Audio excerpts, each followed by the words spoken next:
A couple weeks ago, I made some modified clay here in my basement. Modified clay is essentially a substance that is really good at absorbing algae and can help us solve a pretty big ecological problem, algae blooms. Now, I spent some time doing some more research this week, and I found out that there is more than one way to make modified clay. So today, I'm going to test out another way to make some algae magnet modified clay. Hey, I'm Leon, and I'm once again experimenting with microalgae. Today's modified clay recipe comes from a paper published in 2005 by some researchers that used modified clay to absorb algae blooms from Taihu Lake in China. Now, what's awesome about this paper is that they specifically examined the exact cyanobacterium that I'm going to be studying in my experiments, Microcystis aeruginosa. So, using this modified clay recipe, hopefully I will know and have some confidence in my results that I can use modified clay to absorb my specific algae. Now, this modified clay recipe is a bit more complicated than my last one. It involves taking my polymer, chitosan, which is really good at making the clay positively charged and attracting the algae out of water, and adding it to some hydrochloric acid. Apparently, even though chitosan is great at being positively charged on its own, adding it to acid, making the whole thing acidic, makes it a lot better at absorbing algae. So that's the first step. And then the next step will involve mixing that modified chitosan into some clay, making that whole thing modified clay. So the first step of this recipe calls for me to mix in 100 milligrams of chitosan into 10 milliliters of hydrochloric acid, specifically 1% hydrochloric acid. Now I have with me some 31.45% hydrochloric acid, which is way too concentrated. So I'm going to have to dilute this down to make 100 milliliters of 1% hydrochloric acid using this volumetric flask. So let's get started on that. So first, I'm going to add a little bit of distilled water into this flask.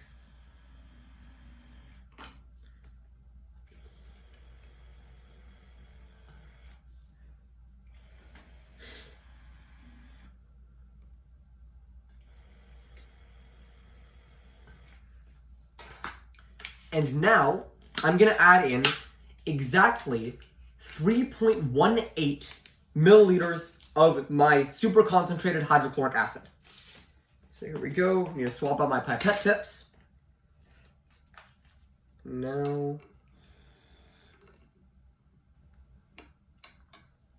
So there we go. That's about 3.18 milliliters. I'm going to add this into here. And now on top of that, I'm going to fill this up to the water level indicator on here that will give me 100 milliliters. So there you go, a full flask of hydrochloric acid. And I'm going to pour that all into this bottle here.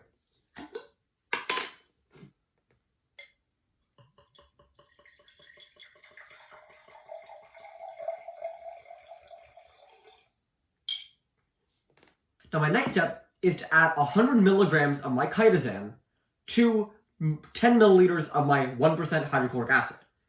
So here's my 100 milligrams of chitosan. It's a pretty small amount, but you can see the faint peach kind of color of it. And I'm going to add 10 milliliters of this hydrochloric acid to start to this beaker.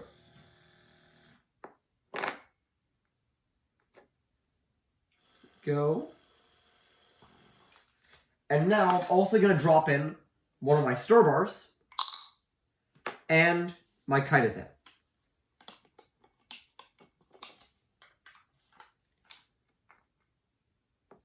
Now I'm going to put that on my magnetic stir plate and we can watch it dissolve. So here we go. I'm going to switch on the stirring slowly. There we go. I'm going to stir this up until all the chitosan dissolves.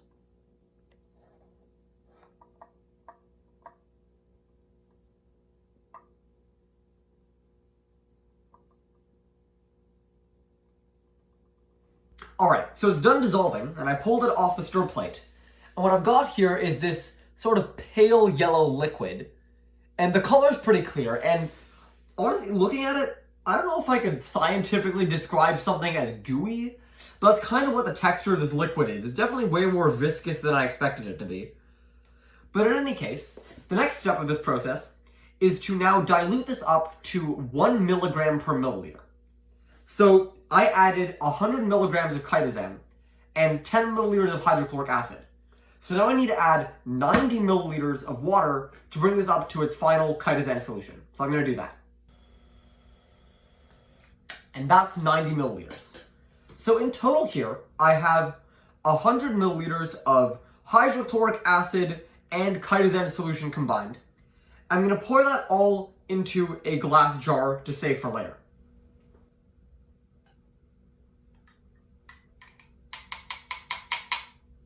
You might not be able to tell on the camera, but this does still have that slight yellow tinge from the chitosan. This mix of hydrochloric acid and chitosan can now be used to modify some clay. Now, I'm going to hold off on doing that step. I'll do that right before I actually put the modified clay in some algae. But essentially, I'll be able to mix it with some of my bentonite clay, which looks a lot like the typical clay you'd think of, just gray powder. And I'll be adding it, I believe, in concentrations of 1 milliliter of this for every 10 milligrams of clay, which all goes into a liter of water. So now I've added some nice labels to what I made in this process, my 1% HCl and my 100 milligrams of chitosan in 100 milliliters of 0.1% hydrochloric acid. So that's where I'm going to conclude this vlog. Honestly, this is a lot of fun. I really enjoy doing basement chemistry and putting together any resources I can find and buy online to make something that's going to be pretty cool. I'm excited to combine this with clay and use it to absorb algae blooms from water in a way that hopefully can help us solve a really big ecological problem, and if you've watched any of my other videos, also help us decarbonize the concrete industry. In fact, if you're curious about how all that works, the video I posted last week explains the economics of my entire solution and how it works. So make sure to check that out if you're curious. But that's all for now. Make sure to follow on LinkedIn, subscribe on YouTube, and as always, I'll see you in the next one.